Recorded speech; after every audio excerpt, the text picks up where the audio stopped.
আমার মনে হচ্ছে একটা গোষ্ঠী নিজেরাই আওয়ামী লীগ হয়ে যেতে চাচ্ছে। বাংলাদেশের ২৪ পরবর্তীতে আমরা যাদেরকে ক্ষমতায় বসিয়েছি তাদের দলের নেতাকর্মীদেরই কিন্তু আজকে আওয়ামী লীগের হাতে দিনে রাতে খুন এবং গুমের শিকার হতে হচ্ছে। এটা আমাদের জন্য নিরাপত্তার ক্ষেত্রে একটা বড় ধরনের হুমকি, যে যারা বর্তমানে ক্ষমতায় আছে তাদের দলের নেতাকর্মীরাই এই নিষিদ্ধ আওয়ামী লীগের হাত থেকে রেহাই পাচ্ছে না। আমরা সাধারণ জনগণ তাহলে কোথায় যাব? আমাদের নিরাপত্তা আজকে সংকটের মুখে। বাংলাদেশে ২৪ পরবর্তী বাংলাদেশে আওয়ামী লীগের উপদ্রবের মাধ্যমে বিভিন্ন ধরনের রাষ্ট্রযন্ত্র আজকে বিভিন্ন ধরনের ষড়যন্ত্রের শিকার হচ্ছে এবং আমরা সাধারণ জনগণ নিরাপত্তাহীনতায় ভুগছি। আপনারা দেখেছেন বাংলাদেশে বর্তমানে যে দলটি বিরাজ করছে এবং যারা বাংলাদেশ বিরোধী, কেবল তাদের জন্যই না, ভারতীয় আধিপত্যবাদ কিংবা আওয়ামী লীগের ভারতীয় আধিপত্যবাদের একটা বড় হাতিয়ার। দীর্ঘদিনের জটিল রোগে ভুগছেন? একমাত্র হোমিওপ্যাথিক চিকিৎসায় পারে আপনাকে পূর্ণ সুস্থতার দিকে ফিরিয়ে আনতে। 52 বছরের অভিজ্ঞতা এবং আস্থার নাম সেলিমস ক্লিনিক। আপনার সুস্থতা আমাদের অঙ্গীকার। যে আওয়ামী লীগ, এই আওয়ামী লীগের জন্য কিন্তু আমাদের ভাই বীর শহীদ ওসমান হাদিকে শহীদ হতে হয়েছে।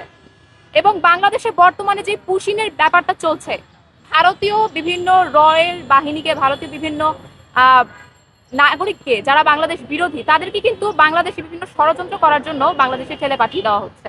এই সব কিন্তু ভারতের একার চক্র না, এসব কিন্তু আওয়ামী লীগের চক্র।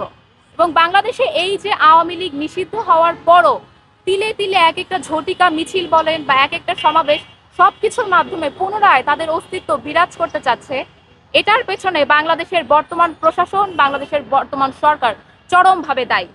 আমরা সাধারণ জনগণ বলতে চাই, যাদেরকে পতন করানোর জন্য হাজার হাজার শহীদদের মৃত্যুবরণ করতে হয়েছে, তাদেরকে ফিরিয়ে আনার কোনো সুযোগ আমরা বর্তমান সরকার কিংবা ভারত কাউকে আর দিতে পারবো না।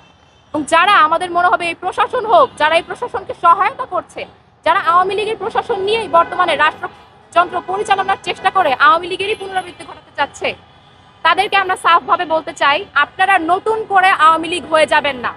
কারণ আওয়ামী লীগ পালানোর সুযোগ পেয়েছে, আপনারা কিন্তু আওয়ামী লীগ হলে পালানোরও কোনো সুযোগ পাবেন না। সুতরাং আমরা বলতে চাই, আওয়ামী লীগের কোনো উপদ্রব আমরা বাংলাদেশের জনগণ আর বাংলাদেশের লক্ষ্য করতে চাই না। এই নিয়ে প্রশাসন যদি চেঞ্জ করা লাগে কিংবা রাষ্ট্রযন্ত্রের যাদেরকে চেঞ্জ করা লাগবে, সেই সকল রকমের ব্যবস্থা যাতে এই সরকারের নিতে হয়। যদি না নেয় তাহলে আমরা এই সরকারকে ব্যর্থ ভাববো এবং নতুন কোনো ফ্যাসিস্ট ভেবে আমরা তাকেও পতন করিয়ে ছাড়বো।